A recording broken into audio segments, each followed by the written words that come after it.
सुंदर साथ जी, आपके चरणों में कोटान कोट प्रेम प्रणाम।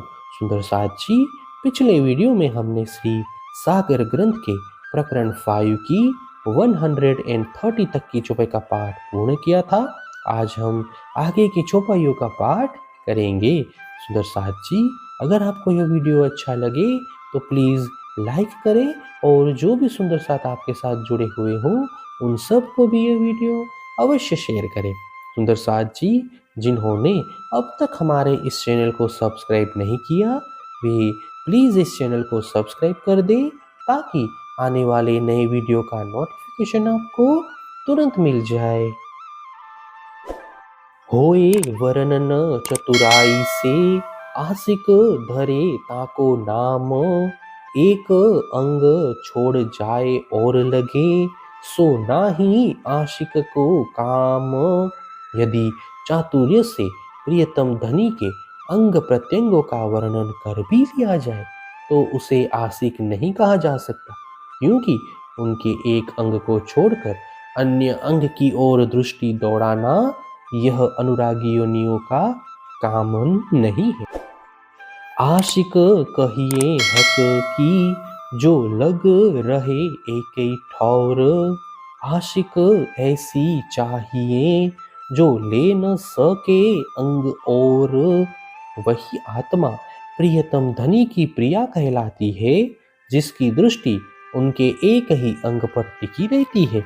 वस्तुतः अनुरागिनी आत्मा तो ऐसी ही होती है जिसकी दृष्टि प्रियतम धनी के एक ही अंग में स्थिर होकर अन्यत्र नहीं जा सकती हो। इन आशिक की नजरों दिल ऐके हुआ सागर, सो झीले याही सुख में निकसे नहीं क्यों कर।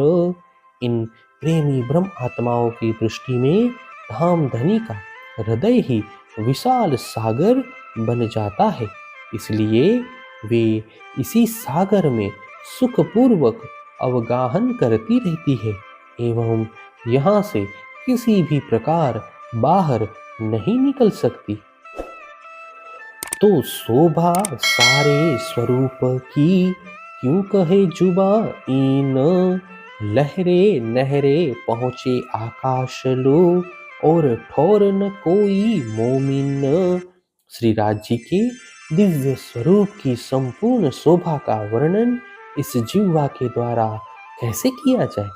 इसी शोभा की तरंगे नहरों के आकार में आकाश तक पहुंचती है। इसके अतिरिक्त ब्रह्म आत्माओं के लिए अन्य कोई स्थान नहीं है। आशिक न लेवे दानाई पर ये दानाई हक, इसक आपे पीवही औरो पिलावे बेशक। प्रेमी आत्माएं अपना चातुर्य नहीं दिखाती है, यह संपूर्ण चातुर्य तो श्री राज जी का ही है। ऐसी आत्माएं तो स्वयं भी धामधनी की प्रेम सुधा का पान करती हैं एवं अन्य को भी पिलाती हैं। ये चतुराई हक की और हक का इलम, ये सुख इन स्वरूप के देवे एही खसम। वस्तुतः यह कुशलता श्री राज जी की ही है और यह ज्ञान भी उन्हीं से प्राप्त हुआ है। अपने दिव्य स्वरूप की अनुभूति भी वे स्वयं ही कराते हैं। इन स्वरूप को वर्णन सो याही की चतुराई, यहाँ को आशिक जानिए जो इत ही रहे लपटाए। इसलिए श्री राज जी के दिव्य स्वरूप का वर्णन उन्हीं के द्वारा दिए गए ज्ञान के आधार पर किया है। उसी आत्मा को धामधनी की अनुरागिनी कहना चाहिए जो इस स्वरूप पर स्वयं को समर्पित करती है।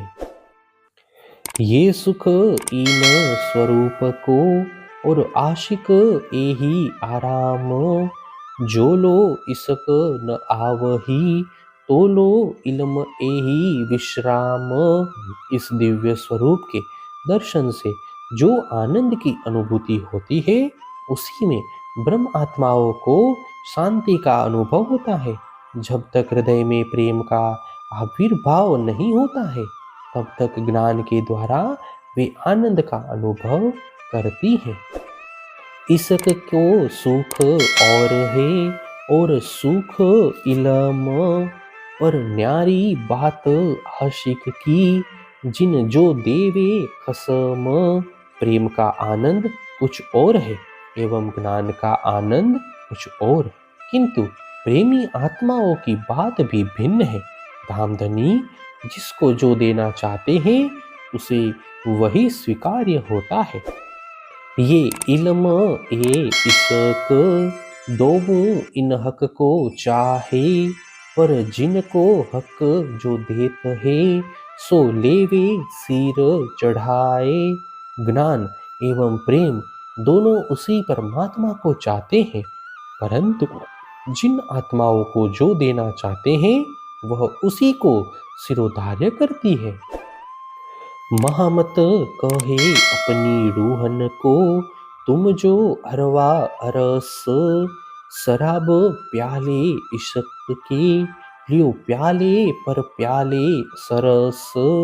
महामती अपनी ब्रह्म आत्माओं को कहते हैं, यदि तुम परमधाम की आत्मा हो तो धाम धनी की प्रेम सुधा के प्याले भर भर कर पान करो।